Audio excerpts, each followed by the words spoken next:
Welcome to CoreLogic's housing market update for May 2022, brought to you by First National Real Estate.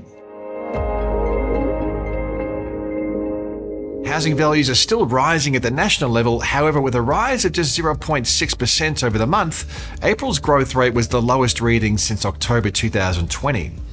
Sydney and Melbourne were the main drag on the headline growth rates. Sydney housing values recorded the third consecutive month-on-month decline, down 0.2%, while Melbourne home values were virtually flat with a decline of 0.04%.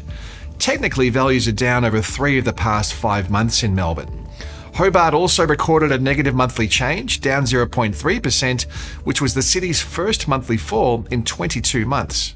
The weakening state of the market has taken the rolling quarterly trend into negative territory across Sydney and Melbourne for the first time since these cities were in the midst of the first extended lockdowns of 2020. Demonstrating the diversity in housing conditions across the broad regions of Australia, half of the capitals are still recording a monthly growth rate above 1%. Adelaide at 1.9% led the monthly pace of capital gains, followed by Brisbane, Canberra and Perth.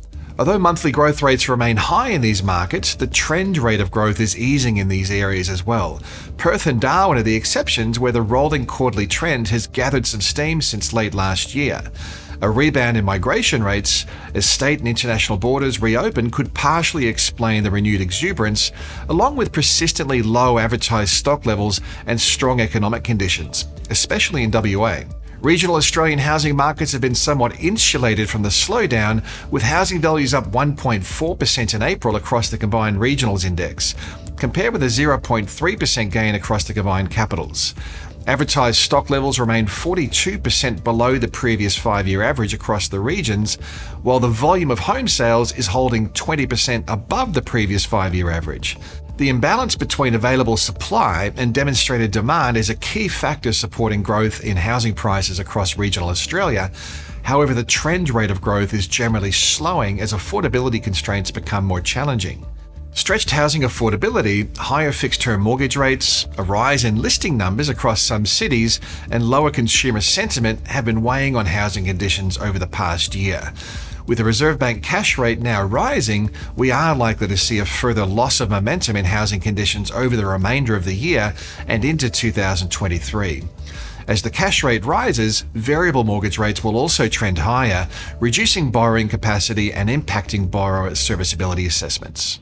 Melbourne dwelling values held reasonably firm last month, marking the 5th consecutive month where values have been flat to falling. The unit market is showing slightly stronger conditions relative to houses, with unit values continuing to rise at the rolling quarterly pace of 0.6%, while house values were down 0.5% over the past 3 months. The stronger performance across the unit sector is quite the turn of events. The growth rate in unit values was less than half the growth rate of houses over the past 12 months. With Melbourne property listings now tracking 5.5% above the 5-year average, buyers are moving back into a stronger position, resulting in longer vendor selling times and lower auction clearance rates. The extent of any housing market downturn really depends on how high and how fast interest rates rise, but also a variety of other factors will be at play. Labour markets are currently showing the lowest unemployment rate since the mid-1970s, and conditions are set to tighten further. Such a low unemployment rate, along with expectations for higher income growth, should help keep distressed listings at relatively low levels. Additionally, as we enter a period of higher interest rates, borrowers are generally well ahead of their mortgage repayments.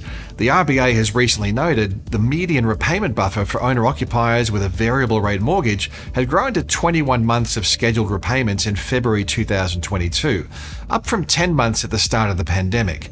Even with a 2 percentage point rise in mortgage rates, the median repayment buffer would reduce back to 19 months, which is still substantial. With a median household well ahead of their mortgage repayments, the risk of households falling behind on their mortgage repayments is reduced. Mortgage distress should also be minimised to some extent by mortgage serviceability assessments at the time of the loan origination. All borrowers would have been assessed to repay their mortgage under a scenario of mortgage rates being 2.5 percentage points higher than the origination rate. And since October last year, borrowers were being assessed at mortgage rates of 3 percentage points higher. Under these serviceability scenarios, borrowers should be able to accommodate higher mortgage repayment costs, although such a rapid rate of inflation could be creating some challenges for borrowers with thinly stretched budgets. As the housing market transitions towards softer conditions, we'll be reporting on all the twists and turns in the market at the news and research pages of CoreLogic.com.au.